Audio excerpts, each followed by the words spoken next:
Olá, bem-vindos a mais um vídeo aqui no Rede Poderosa. Hoje para falarmos sobre um calhamaço. Eu fiz a tag dos calhamaços em outubro ou novembro, eu não lembro muito bem, mas eu fiz, onde eu falei de vários calhamaços, inclusive um dos próximos calhamaços que eu queria ler. E aí há muito tempo atrás, quando a gente fazia só as mãozinhas, eu fiz o Quem Tem Medo de calhamaços, né?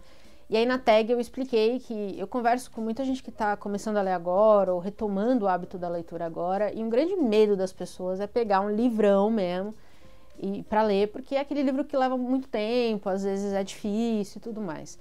Então eu queria fazer esse vídeo, que vai ser um vídeo um calhamaço, e esse vai ser o número 1, e eu espero fazer vários, para tentar aí ajudar de alguma forma, desestigmatizar essa ideia de que um calhamaço é um livro ruim, né, automaticamente por ser um livro longo, ou é um livro muito difícil também, só por ser longo.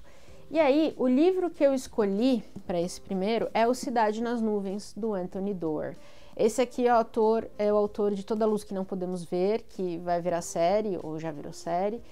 Eu li Toda a Luz, eu gostei, mas não amei, né? Como eu digo sempre, é o famoso.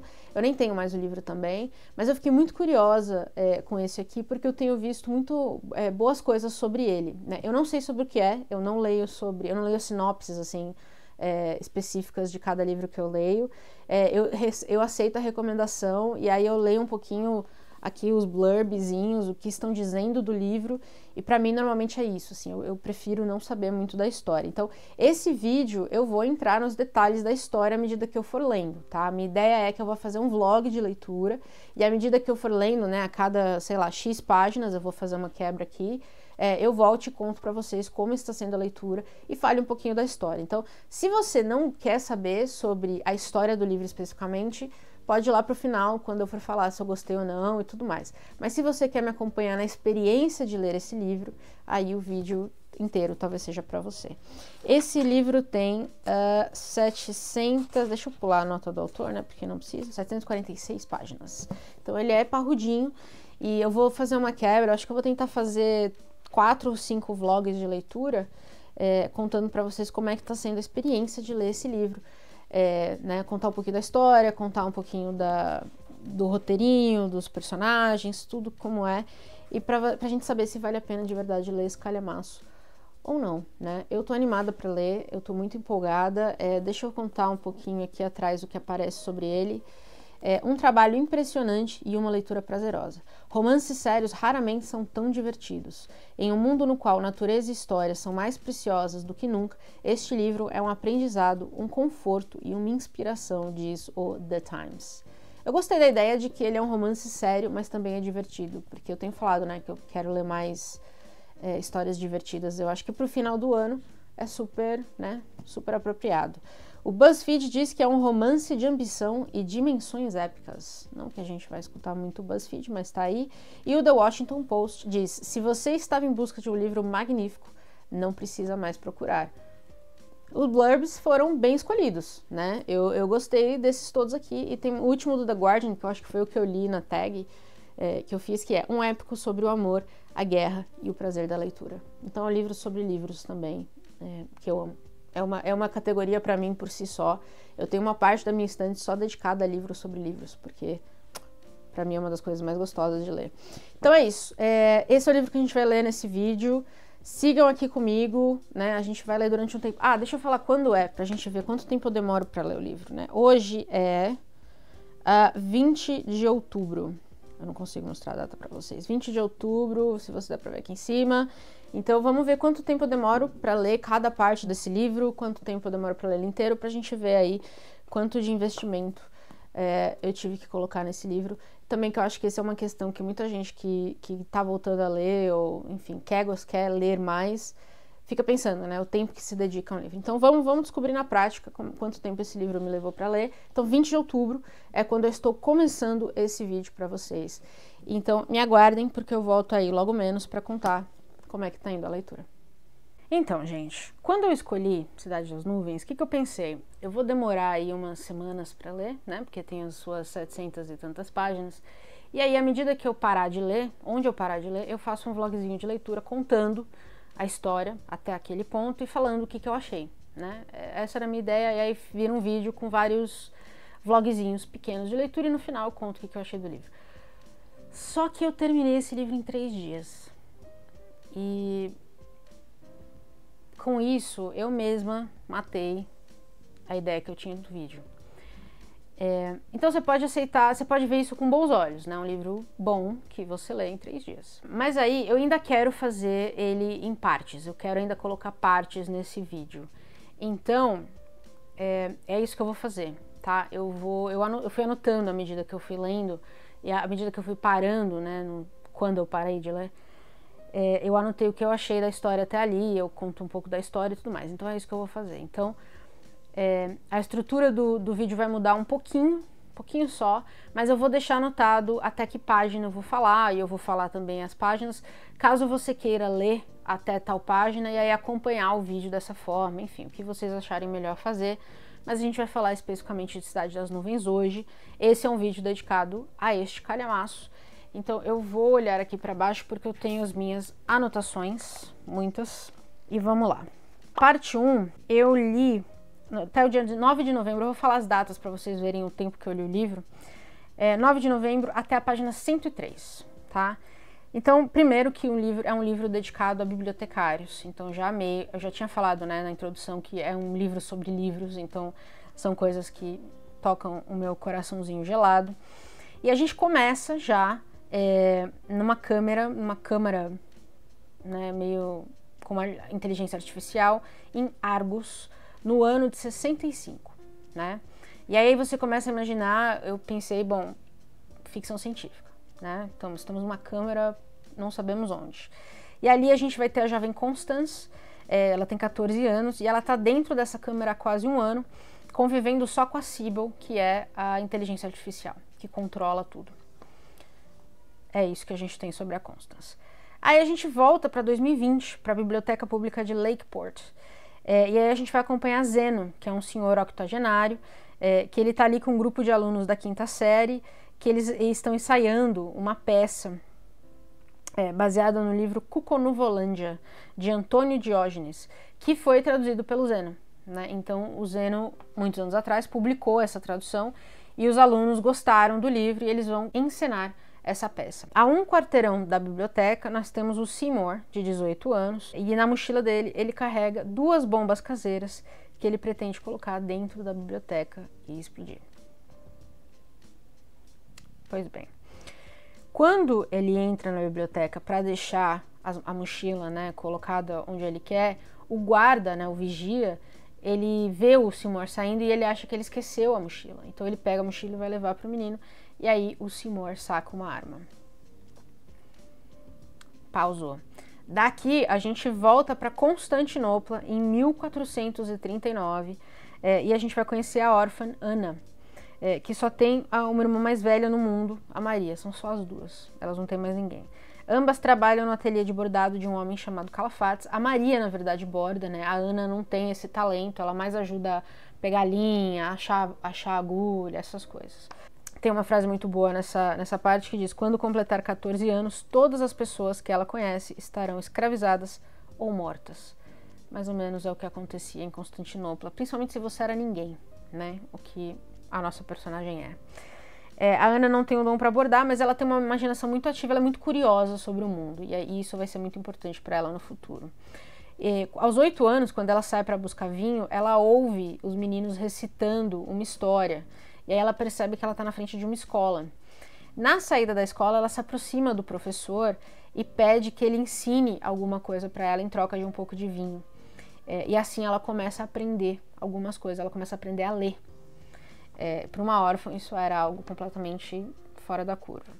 Longe dali, no mesmo ano, num vilarejo da Bulgária, a gente vai conhecer o Omeir. Ele está nascendo.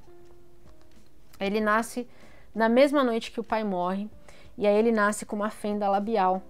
E o vilarejo imediatamente designa ele como demônio, né? Porque ele tem essa fenda e o pai morre. Então, meio que como se ele tivesse roubado a vida do pai. E aí a família, antes da meia-noite, a família já é expulsa da cidade. Eles têm que ir embora. O homem, ele cresce forte, mas ele é sempre evitado pelas pessoas. E quando os forasteiros, né? Quando qualquer pessoa de fora chega perto, o avô pede que ele cubra o rosto, para que ele não seja mal visto pelas pessoas. Quando ele tem 18 anos, homens do sultão chegam e decidem levar ele e os 2 bois que ele cuida, que são gêmeos, eles chamam, levam eles para a invasão que eles vão fazer de uma cidade próxima, que a gente pressupõe que seja Constantinopla. Como os bois só obedecem o menino, né, que eles cresceram juntos, basicamente, ele tem que ir junto também, para poder controlar os animais. Aí a gente dá outro salto no tempo e volta para Lakeport, de 1940, quando o Zeno, que a gente conhece primeiro como octogenário, é criança. Ele tem 7 anos, ele mora com o pai, a mãe morreu, então é só ele e o pai. E por ele ter uma pele mais escura que as crianças da escola, ele sofre muito bullying. Ele tá sempre apartado de todo mundo, né? Sempre isolado. E ele encontra refúgio na biblioteca, com as irmãs bibliotecárias, que são gêmeas. Elas apresentam as histórias para eles. Uma das histórias que ela apresenta, por exemplo, é a Odisseia, elas leem para ele. E ele fica absolutamente encantado com as histórias. O pai conhece uma viúva, né? Eles começam um relacionamento e aí acontece Pearl Harbor e o pai dele é recrutado para ir para a guerra. Essa é a primeira parte, até onde eu li. E aí as minhas impressões dessa primeira parte é que assim, a gente vai e vem muitas vezes no tempo, né? Como eu falei, eu fui falando pra vocês na ordem que a gente lê. Mas eu achei a estrutura, ainda assim, mesmo com essas indas e vindas, eu achei a estrutura bem organizada e não ficou confusa. Pelo menos eu espero que eu não tenha passado confuso pra vocês, porque lendo não me deixou confusa. Eu li essas primeiras páginas de uma vez, sem piscar, assim, foi muito rápido. O ritmo da história é muito bom. O Doerr escreve bem, né? Quem leu Toda a Luz que não Podemos Ver sabe que ele escreve bem, ele é um bom autor. Bastante coisa acontece para deixar a gente preso na história, no que podia ser só uma listagem dos personagens, né? Podia só ter ali, são 5 personagens que a gente vai acompanhar principalmente, a gente já sabe que vai ter um livro, provavelmente é o Cuco no Volândia, que vai conectar todos eles. Ele podia ter sido só um infodump de personagens, de informação dos personagens, mas não é isso que ele faz, ele realmente cria contexto para essas informações. Então ele apresenta os núcleos de uma forma muito boa. Essa foi a primeira parte, tá? Vamos então para a segunda parte. Essa segunda parte foi quando eu li até a página 296 em 11 de novembro. E aí, a partir daqui, é importante dizer que talvez tenha alguns spoilers da história, né? Porque eu quero desenvolver um pouco mais a história com vocês. Então, se você não quer saber, eu recomendo você vá lá para a parte final, quando eu já estiver falando do que eu achei do total do livro, e aí eu vou falar isso sem spoilers, tá? Mas, enfim, aqui a gente começa a ter mais contexto sobre o Seymour, que é o garotinho lá de 18 anos que tá querendo explodir as coisas todas, né? A mãe diz que ele nasceu sensível, o Doerr não dá um diagnóstico para ele, a gente não sabe o que ele é, mas ele tem problemas com barulho alto, ele não consegue se conectar com as pessoas, ele não faz amigos muito fácil. Então, assim, não temos um diagnóstico, mas a gente sabe que ele está provavelmente em algum lugar do espectro, né? Do espectro autista, eu quero dizer. Então, assim, ele não gosta de ser tocado, ele come, por um tempo, ele só come comidas redondas, sabe? Essas coisas que o Doerr coloca, que vão dando sinais do que o Seymour tem. Ele vive só com a mãe, né? O pai dele faleceu, ou abandonou a família, não fica claro, mas eles são incrivelmente pobres, né? A mãe tem 2 empregos e ainda assim não dá conta de pagar o mínimo para eles, assim. Aí eles têm a sorte grande, um tio da mãe morre e deixa um terreno para eles, em Lakeport, e é aí que eles mudam para a cidade. É um terreno pequeno, mas é o suficiente para eles pelo menos terem um lugar fixo para morar. E aí a mãe vai também voltar a trabalhar, 2 empregos e tudo mais. Ali, nesse terreno, em volta, né, tem mata pura. E o Seymour gosta muito de andar por essa mata. E ali ele desenvolve um interesse por corujas, porque ele vê várias ali. Até que uma construtora vem e derruba tudo para construir prédio. Que é basicamente a história do mundo, né? Principalmente de São Paulo. Se você é de São Paulo, você sabe. Aí a gente vai falar de Zeno, que está enfrentando um desafio muito grande. O pai dele morreu na guerra, né? Ele foi recrutado por causa de Pearl Harbor e aí ele morre na guerra. E agora ele fica com essa mulher que não é nada dele de verdade, né? Ela era namorada do pai, mas não é mãe dele. Então ele não tem mais ninguém no mundo, ele só tem essa moça, essa mulher que, enfim. E aí aos 12 anos as moças da biblioteca pedem um livro especial para ele que chama Os Sereios de Atlântida, que conta a história de uma luta de sereios versus humanos. E o Zeno sente algo estranho quando ele lê as descrições dos sereios. Né, eles são homens fortes, de pernas musculosas, peitorais e tudo mais. E aí a gente começa a perceber que o Zeno está identificando algo sobre ele mesmo, que ele não sabe nomear naquele momento, mas a gente sabe. Aí aos 16 anos começa a guerra na Coreia, né? E aí o Zeno não tem ninguém no mundo, só ele e a namorada do pai, eu não sei, a gente pode dizer viúva, mas enfim, são só eles dois. Ele se alista no exército para ir para a guerra da Coreia. Ele não tem muita perspectiva de vida, não tem muita perspectiva de trabalho, ele também é muito pobre, enfim, não tem muito o que fazer, então ele vai para a guerra. Na primeira missão, ele é capturado e vai para um campo de concentração. Ali naquele campo tem soldados de vários países e ele acaba conhecendo o Rex, que é um britânico, que tentou fugir e foi colocado numa solitária, e quando eles abrem a porta para ver o Rex, ele parece um cadáver, eles achavam que ele estava morto, de tão destruído que ele está. Mas o Rex se recupera e eles se tornam amigos ali dentro daquele momento horroroso. Daí a gente vai para Argos de novo. Argos a gente tinha pouquíssima informação, né? Lá no começo, a gente só sabia que era uma câmara e que a Constance estava ali dentro com a Sybil. Mas a gente vai descobrir que, na verdade, a Argos é uma nave espacial.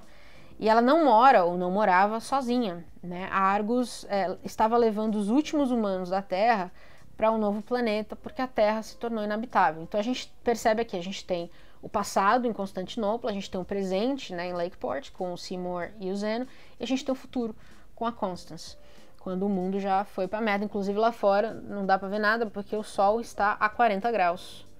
Ou seja, a Terra se tornou inviável, realmente. Então são 86 pessoas que estão dentro da Argos e 70 nasceram a bordo. Então pouquíssimas pessoas realmente entraram na Argos. E lembram, 23 ele diz, 23 apenas se lembram da Terra, incluindo o pai de Constance. Tem uma piada de uma criança a bordo que é assim: o que é redondo está pegando fogo e coberta de lixo. A Terra. Fatos. É uma piada, mas também é verdade. E a Sybil sim, a inteligência artificial que controla toda a Argos. Ela mantém a vida humana até chegar nesse planeta para onde eles estão indo. No 10º aniversário de Constance, ela é autorizada a entrar na biblioteca. Essa é a lei, né? A regra deles. As crianças só podem entrar na biblioteca no 10º aniversário. E ali é tudo feito avatar, né? Você coloca o óculos lá, para andar você tem um projétil no chão, e é tudo online, né? Tudo avatar para você entrar na biblioteca. É ali que ela descobre os livros, né? Ela descobre que a Sybil tem todos os livros que já existiram na Terra e que ela pode responder qualquer pergunta sua. E além disso, ela pode fazer uma imersão na Terra, ela pode visitar lugares na Terra, obviamente de forma, essa coisa do realidade virtual, né? Realidade aumentada. Então, por exemplo, quando ela vai fazer o primeiro passeio pela Terra, a bibliotecária leva ela para Istambul, que é a antiga Constantinopla. Então vocês vão percebendo que as histórias vão se interligando em algum momento, né? Eu vou colocar no final uma tabela, porque eu fui fazendo uma tabela de temas e quais personagens tocam esse tema, porque vocês vão entender uma coisa que o Dower faz que eu achei muito interessante. Em Constantinopla de verdade, né, na Constantinopla de verdade, a Ana tá com 12 anos e aí ela começa a roubar e vender galinhas para juntar dinheiro. A Maria começou a ter problemas de visão, né? Então dizem que para resolver esses problemas ela precisa beber do poço sagrado da Virgem da Fonte, que óbvio não é de graça, né? As irmãs cobram para beber da fonte. Então ela tá fazendo tudo isso, roubando e vendendo galinha para juntar dinheiro para levar a irmã para beber dessa fonte. E é assim que ela conhece o Himério, ou Rimério, acho que é Himério, né? Que propõe que ela ajude ele a invadir um convento abandonado, porque dizem que nesse convento tá cheio de riqueza, tá cheio de ouro, tá cheio de coisa maravilhosa, mas alguém precisa invadir, o muro é altíssimo, alguém precisa invadir e roubar essas coisas de dentro do convento abandonado. Só que eles não encontram ouros e pedras preciosas, eles encontram pergaminhos. Só. Ela entra no que é aparentemente a biblioteca do convento. E na primeira vez, os pergaminhos parecem ser valiosos e eles ganham um certo dinheiro, mas assim, alguns também são lixo, né? Tipo recibo, coisas que nada a ver. Aí a cidade começa a ser evacuada, porque tem uma ameaça de invasão do sultão. E os compradores deles, né, os compradores que pediram para eles tragam mais pergaminhos porque a gente tem interesse em saber o que tem dentro desse convento, eles desaparecem, né, eles fogem da cidade, eles eram italianos, eles não precisavam ficar ali, foram embora. E aí a Ana acha mais um pergaminho que ela não tem para quem vender, e esse pergaminho sim é um pequeno tesouro, né?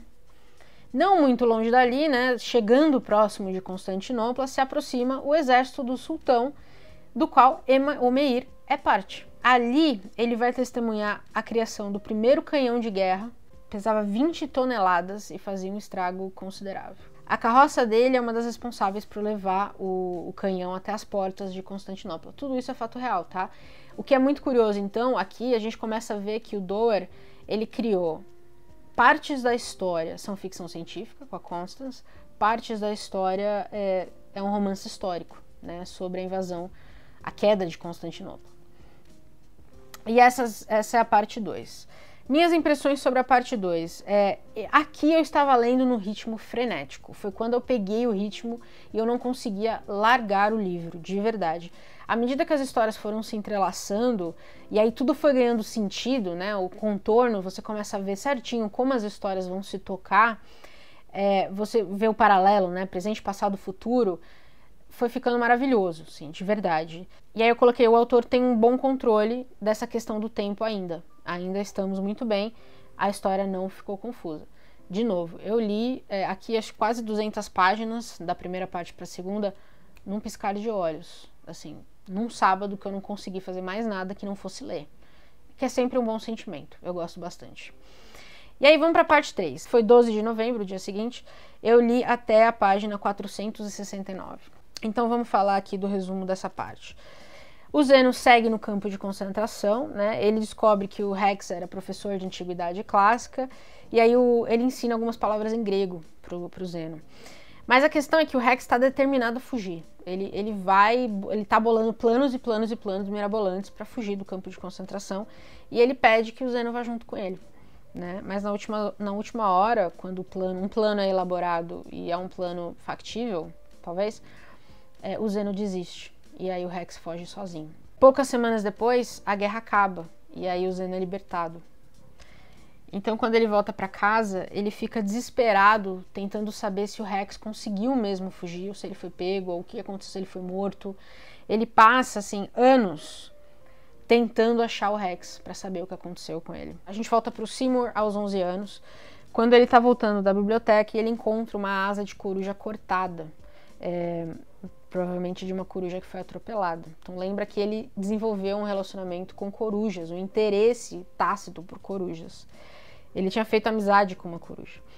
E aí ele fica de coração partido com essa história da construtora tá derrubando tudo, né, destruindo o habitat dessas corujas e matando agora efetivamente as corujas. No barracão da casa do tio, ele encontra uma caixa de equipamento da Milícia de Libertação de Idaho, que é onde fica Lakeport, que tem armas e granadas. E aí, usando a internet, ele aprende a usar todas essas coisas. E na escola, uma professora percebe a paixão dele pelo meio ambiente, né? Ela vê isso como uma paixão pelo meio ambiente, pelas coisas que ele comenta de corujas, e convida ele para resgatar o clube ambiental da escola do ensino médio de Lakeport. E aí, nesse clube da escola, ele faz a primeira amiga dele, que é a Janet, a primeira amiga humana dele, que é a Janet. Enquanto isso, na biblioteca, ele atirou no vigia e o vigia está sangrando no chão. Nesse momento, a polícia cerca a biblioteca. Pausa. Em Argos, Ezekiel Lee, um adolescente que é um pouco mais velho que Constance, começa a passar mal e ele vomita um líquido preto, terrível, assim. A nave entra em quarentena até que, né, a Sybil possa entender o que está acontecendo, né? A quarentena 1 dura 7 dias, a quarentena 2 dura 2 meses, a quarentena 3 dura 1 ano e a quarentena 4 é para sempre. Quando o Ezekiel morre, a nave se agita, né? Porque um dia a Constance percebe que a mãe dela não tá se sentindo bem, que o pai tá pálido. Todo mundo começa a ficar um pouco paranoico. Mas o pai pega a Constance, dá para ela um remédio para ela dormir, coloca numa roupa de oxigênio, leva ela para essa câmara onde a Sybil está e fecha ela lá dentro com provisões suficientes para 5 anos. Quando ela entra na biblioteca de Avatar, não tem ninguém. Então a gente começa a imaginar se a Constance está sozinha dentro daquela nave. E aí, se ela estiver sozinha, o que isso quer dizer para o futuro da humanidade, né? Talvez ela seja a última humana viva. No cerco de Constantinopla, os canhões começam a funcionar, né? E aí temos um trecho muito bom que é: o ódio, percebe Omeir, é contagioso, espalha-se pelas tropas como uma doença. 3 semanas após o início do cerco, alguns dos homens já não lutam mais pelo sultão ou por Deus, ou pelo saqueio, mas por uma raiva avassaladora. Mate todos, termine logo com isso. Ele começa a ver, esse menino que cresceu com a mãe, as irmãs e o avô, começa a ver o ódio de perto, e isso o afeta de uma maneira muito profunda. Fica pior ainda quando ele perde os animais, porque os bois em algum momento realmente não iam aguentar. Boi não é feito para guerra, né? Ele não ia aguentar. E aí é meio como se, quando os bois morrem, parece que uma névoa levanta assim dos olhos de Omeir, e ele decide que tá bom já, pra ele já deu, ele vai voltar pra casa, chega dessa guerra. E ele simplesmente vira as costas e começa a voltar pra casa a pé. É isso. A Ana tá sitiada na cidade, com as bordadeiras. Ela tá lá dentro de Constantinopla, enquanto o sultão está atacando os portões da cidade e as torres. A irmã parece que tá perdendo a razão, junto com a visão. E para tentar desestressar a irmã, a Ana pega aquele pergaminho que ela encontrou no convento, que não conseguiu vender, e começa a ler a história para a irmã. Mas lá pela 5ª semana do cerco, o cerco dura um bom tempo, a Maria morre e a Ana fica sozinha de vez no mundo. E aí uma das bordadeiras corta o cabelo da Ana bem curto, porque na guerra, segundo ela, não importa o lado, tudo é pior para as mulheres. Então a Ana tem a chance de se passar por menino para tentar fugir do que talvez aconteça. Até porque a cidade não parece que vai aguentar muito mais. A Ana pega o barco do Himerium e some e parte rumo ao nada. Ela não tem certeza para onde ela está indo, ela só vai. Porque, né, o que ela precisa é sair de perto da guerra. E essa é a terceira parte. As minhas impressões sobre a terceira parte. O ritmo continua muito bom. De novo, eu li quase 200 páginas numa sentada, assim, sem piscar muito. Quando eu falo resumo das histórias, eu não sei se vocês estão com essa impressão, mas parece que não aconteceu muita coisa, né? A gente consegue resumir, eu tô resumindo aqui, 200, 300 páginas do livro de uma forma muito simples. E eu vi algumas pessoas reclamando disso. Mas, por outro lado, eu acho que a construção dos personagens tem sido cuidadosa, né? Então, assim, tem capítulos em que não acontece muita coisa. Então, eu não coloquei aqui. E, óbvio, tem nuances na história que eu não vou entrar no detalhe aqui com vocês, porque a ideia é que vocês leiam o livro, obviamente. Mas não é um livro em que todo capítulo vai acontecer um monte de coisa. Vai ter capítulos em que não vai acontecer nada. Ele só vai acrescentando um pouquinho mais de nuance na história dos personagens. A parte de Constantinopla que ele está narrando é a queda da cidade que aconteceu em 1453. Né? E aí, de novo, reforçando que o livro também tem um romance histórico dentro dele, tanto quanto uma ficção científica. Então eu achei assim, quando você pensa que um livro traz esses dois lados, na teoria eu imaginaria muito difícil você unir as duas coisas, né? Mas eu acho que a forma como ele tá fazendo isso é muito boa. E aí, eu não vou resumir a quarta parte, né? Porque aí a gente vai fechar as histórias, enfim, aí eu não quero dar mais spoiler pra ninguém. Eu vou direto pra parte final. Contar pra vocês o que eu achei da experiência de ler o livro e aí da história como um todo, né? A história é bem amarrada. Aí, à medida que eu fui chegando no final do livro, o que acontece? A história é bem amarrada, termina, né? Tudo arrumadinho, mas termina tudo bonitinho demais, sabe? O Seymour, ele matou uma pessoa, ele cumpriu pena, e aí ele sai como um cara do bem, mais ou menos, sabe? O Dor tem um pouco disso, de sempre tentar ver o lado bom. E aí ele, com isso, ele me parece que ele não cria personagens muito profundos, sabe? A nuance das pessoas, porque ninguém é só bom, né? Ninguém faz tudo com boas intenções sempre. Então, quando você só tem personagens, tem 5 personagens nesse livro, quando você tem esses personagens todos, e todos eles têm sempre boas intenções, todos eles são bonzinhos, todos eles só querem o bem, mesmo quando estão fazendo alguma coisa errada, eles não conseguem entender dessa maneira, eu acho que você tira a profundidade um pouco da história. Eles passam por muita coisa ruim E assim, é uma novela de acompanhar, né? Uma novela de 700 páginas de acompanhar tudo que acontece com esses personagens. Você fica curioso sobre o que vai acontecer e funcionou comigo, porque eu li esse livro, assim, de novo, 700 e tantas páginas, eu li em pedaços até eu acabar o livro, em 3 dias. Mas não tem dimensão para os personagens, sabe? E aí um exemplo que me vinha muito na cabeça eram os personagens do George R.R. Martin, que eu acho que eles são incrivelmente profundos, eles são incrivelmente complexos, porque são pessoas que fazem coisas boas, mas também fazem coisas ruins com a intenção de fazer coisas ruins, porque o ser humano é assim, né? As pessoas são assim. Então, quando você quer contar uma história e transformá-la numa história, não vou dizer factível, mas uma história talvez um pouco mais com camadas de profundidade para os personagens, é importante que você também reflita neles o que é a essência humana, que não é ser bonzinho o tempo inteiro, né? Seymour talvez seja o mais próximo de ter um pouquinho de nuance, tá? Porque ele vai dando pra gente um pouquinho mais de informação, mas é o único. Os outros 4 personagens que a gente vai acompanhar aqui, eles são todos super bons, super bonzinhos, eles querem só o bem, só coisas boas, eles só fazem o bem, tudo é lindo, enfim. Pra vocês terem uma ideia, o Zeno vai pra guerra e o autor não coloca ele em momento nenhum num conflito de decidir se mata uma pessoa ou não. Ele é preso na primeira missão dele. Então, assim, ele nem passa pelo conflito que muitos soldados passam na guerra de tirar uma vida. Ele não passa por isso. O autor simplesmente tira isso dele, leva ele pra guerra, mas tira dele um dos principais conflitos da guerra. Acho que esse exemplo é um bom exemplo para mostrar o que eu tô querendo dizer, para ilustrar o que eu quero dizer. O autor cria nuance, mas ele não cria profundidade. Então, assim, é um bom livro. Eu gostei mais do que Toda a Luz que Não Podemos Ver, pra ser sincera. Eu não assisti a série ainda de Toda a Luz, que eu sei que estreou na Netflix, eu não assisti. Eu tinha dado 3 estrelas pra Toda a Luz que Não Podemos Ver, e eu dei 3,5 estrelas pra Cidade nas Nuvens, porque eu acho que eu senti muita falta, principalmente no final, né, quando ele tem a chance de colocar ali uma profundidade real nos personagens, ele perde essa chance todas as vezes. E é isso, eu vou colocar na tela para vocês uma tabelinha que eu fiz com vários temas que ele aborda no livro. Isso é uma coisa que eu acho que ele fez muito bem. Ele aborda no livro vários temas e aí ele coloca esses temas de maneiras diferentes para vários dos personagens, não necessariamente todos.